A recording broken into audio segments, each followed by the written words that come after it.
We're now about a dozen years into the podcast, or 11 and a half years of podcasting, to be more exact.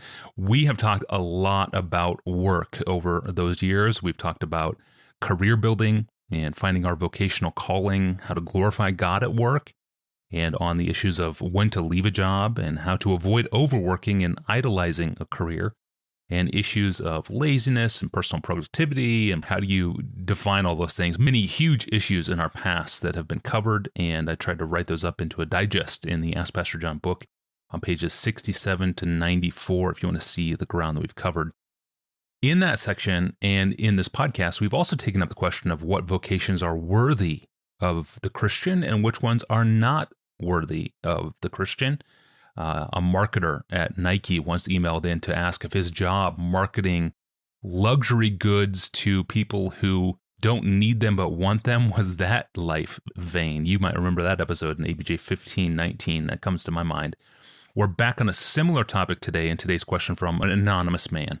Hello, Pastor John. I am a building contractor, and in my region recently, I was asked to join up with a construction partner I've worked with before, and one I really like and enjoy working with, to help complete one of their own projects. The project is a Mormon temple. Is this out of the question for a Christian who leads a construction crew to consider working on such a project like a temple like this, or even a mosque or a casino or other things like that? How should I think through making this moral decision on behalf of the crew I lead? Probably I should start where I'm going to end, namely by saying that this is the kind of question that has enough layers of ambiguity that I should not be dogmatic, but admit that good Christians believing the same Bible may come to different conclusions. There are just so many aspects to take into consideration. But having said that, let me spell out maybe 4 or 5 principles or thoughts that I hope will give some guidance to the consciences of God's people. The first thing I feel constrained to say is that believing in the reality of hell, the way Jesus does, and he's more explicit on this in the Bible than anybody, gives a kind of seriousness to most questions, especially questions like this. It just makes things so serious. And I mention this because Christians who keep the reality of hell out of their minds, and sometimes are not even sure they believe in it, those folks simply won't feel the weight that I feel in answering a question like this. Because when I think of a question like this, one of the questions I ask is this building that I'm working on going to be devoted to beliefs and activities which lead to eternal destruction? Some people don't even raise that question in trying to do ethics. I'm asking the eternal question about what becomes of human beings when they participate in what this building is for. A person who doesn't think about hell just won't take it that seriously, and therefore the question doesn't have the same weight that it does for me. That's the first thing I think I should draw attention to. The second thing would be to draw attention to the fact that there are many more applications for the ethical issue at stake here than just building a Mormon religious house. What about building an abortion clinic for Planned Parenthood? What about building a mosque for Muslims? What about building a brothel in a red light district? What about building a casino in northern Minnesota that you know is going to soak the meager savings of many poor people and continually divert their attention away from a healthy, productive life? What about building a room in somebody's attic without taking out a permit so that they can avoid fees from the city? What about building a meeting space for the central committee of the political party that makes child killing and homosexual behavior a matter of celebration? What about building a bar and a nightclub that includes striptease performances? What about providing fixtures, doors, countertops, lights, tile for any of those structures? And the list goes on and on. So this question has a much broader relevance and layers of complexity than one might think. Another thing to take into account here is the degree to which the structure you're working on not only will be the place where evil happens, but rather also the place designed and intended for evil to happen. That's the purpose of the structure. Evil is not incidental here, but integral. Now, hardly any building anywhere is free from evil, right? Mm-hmm. I mean, you can't build anything where evil's not going to happen. Evil happens everywhere, in every structure.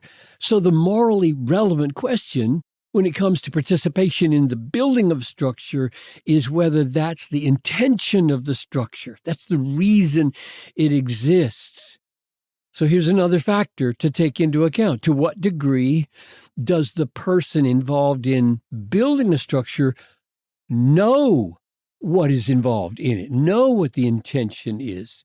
Or to say it differently, given what a person knows, a builder knows, a construction worker knows, a provider knows, how clearly and substantially does his work add to the construction of the structure he disapproves of? Now, that's complicated. Let me illustrate. If you work in a factory that makes windows, we got a big one in Minnesota here, you may have no awareness at all as you do your work in that factory that some of these windows are being sold to a mosque or a casino or an abortion clinic. It's just not in your mind at all as you go to work every day and make a window.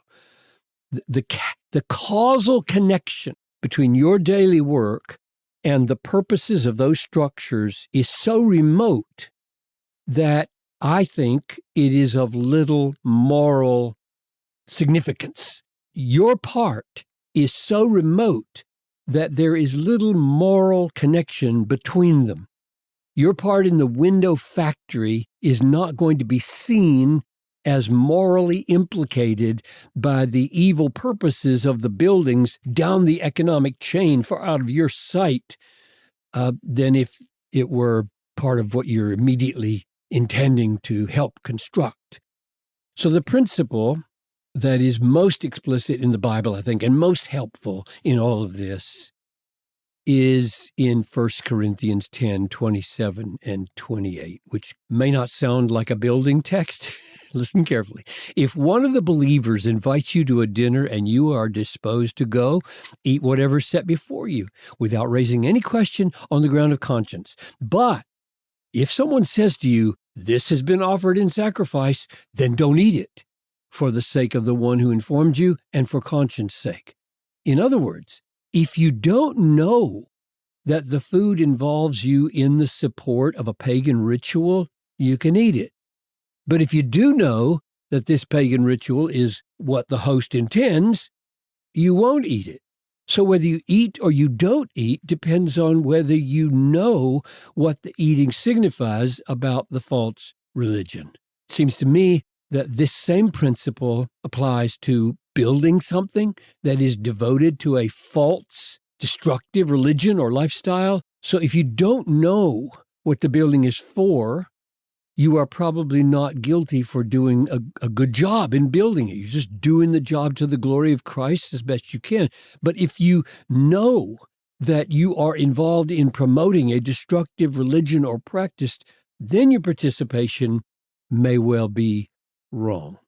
In fact, my inclination would be to encourage the Christian builder and construction worker, provider, not to be part of a building that is widely known to be explicitly anti-Christian. So I'm going to end where I began. In general, I want to encourage builders and workers not to contribute to structures devoted to anti-Christian beliefs and practices, but I realize that the complexities of various situations are such that we should be very careful not to pass judgment on a brother's effort to make a biblically informed, conscientious decision. Is this building that I'm working on going to be devoted to beliefs and activities which lead to eternal destruction? It's a sobering question, not always a question that can be easily answered, but sometimes it can. Thank you, Pastor John, and thanks for joining us today. Have a question to ask Pastor John? Find the link to email us and find our complete episode archive at askpastorjohn.com. Every episode with audio and full transcripts of the entire archive. Well, can we pray that God would teach someone a lesson to disrupt and make their life hard in order to get their attention? Or is such a prayerful intent unchristian? That's the question next. I'm Tony Reinke. We'll see you on Monday.